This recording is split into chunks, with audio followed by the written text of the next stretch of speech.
my god! MW1 with the ace! Yes! Called out the right direction. That is the one to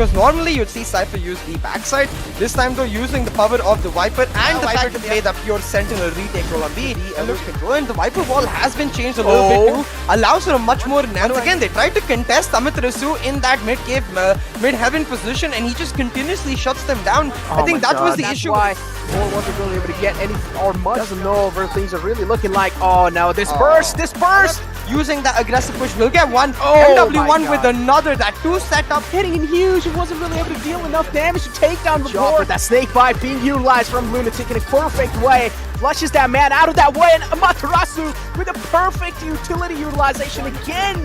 This man just uses the brain and the utilities at the same time. And Hellfighter is likely to be on that flank.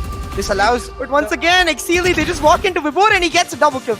Oh boy, getting himself triple kill. It's gonna be really tough. Without peaks, Vibhor is looking for that ace.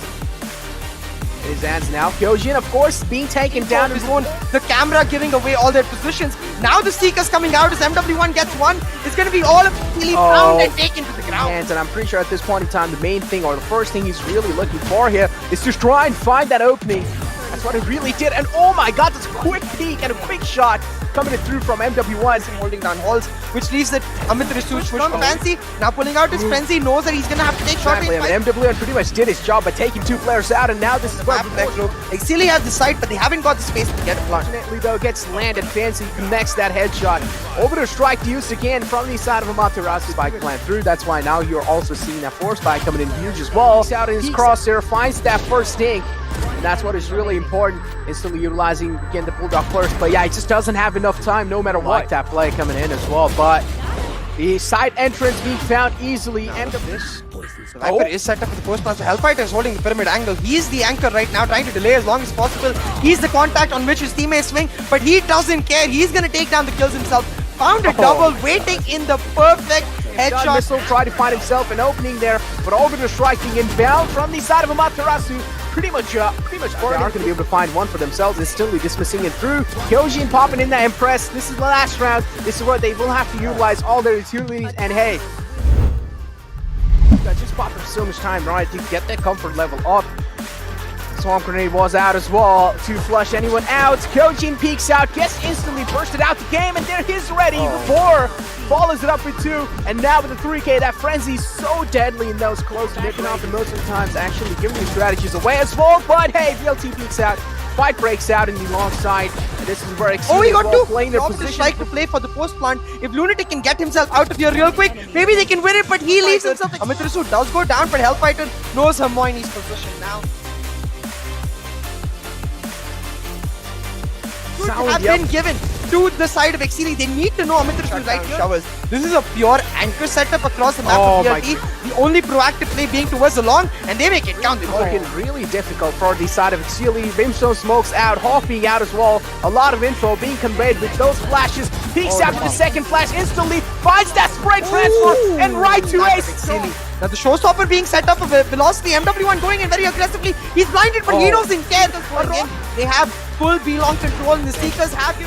Lunatic pretty much does read that. That res was pretty much for a bait.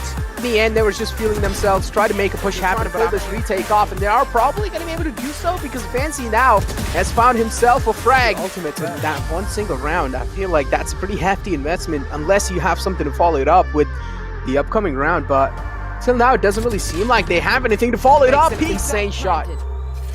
I wish he'd gone for the C2 plant, the defender sides one plant, and then played defensively, but instead he goes for the Q plant. The plays in the round, and there's no coordination between the rounds. Whereas on Velocity's half, you can always see some sort of repositioning themselves for that post plant. It's quite a risky angle being played because he's exposed from both these sides, and well, doesn't really expose it from the.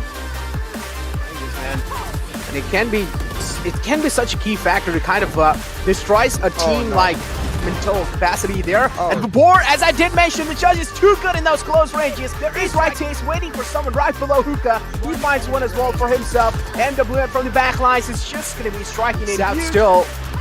And here we go. The party's inbound and still peeks out. Missile, the confidence was going good, but pretty sure things are going to be really shaky out of the nick of time. No one expected him to be kind of coming through with that timing perfectly. Whenever they are on bad form, their pistols are on good form. That's how it works for Velocity Gaming. We're now going to use that Trailblazer. It's just about segmented utility usage, trying to get a quick plant down with the wall set up, and this trade is worth it for them because now they're able to back up. He strikes in right to Ace as well, finds that shot before follows it up. The 1-on-2 situation down to only 12 HP. Spike planted, 10 seconds left in the clock. The spike should be planted anytime soon. Does have a great angle being secured for himself. He also does have good positioning. Satchel's being used from the side of MWN, but he's also getting shut down by Missile. This is really not looking good. And yes, Missile being shut down as well. Double peek this angle.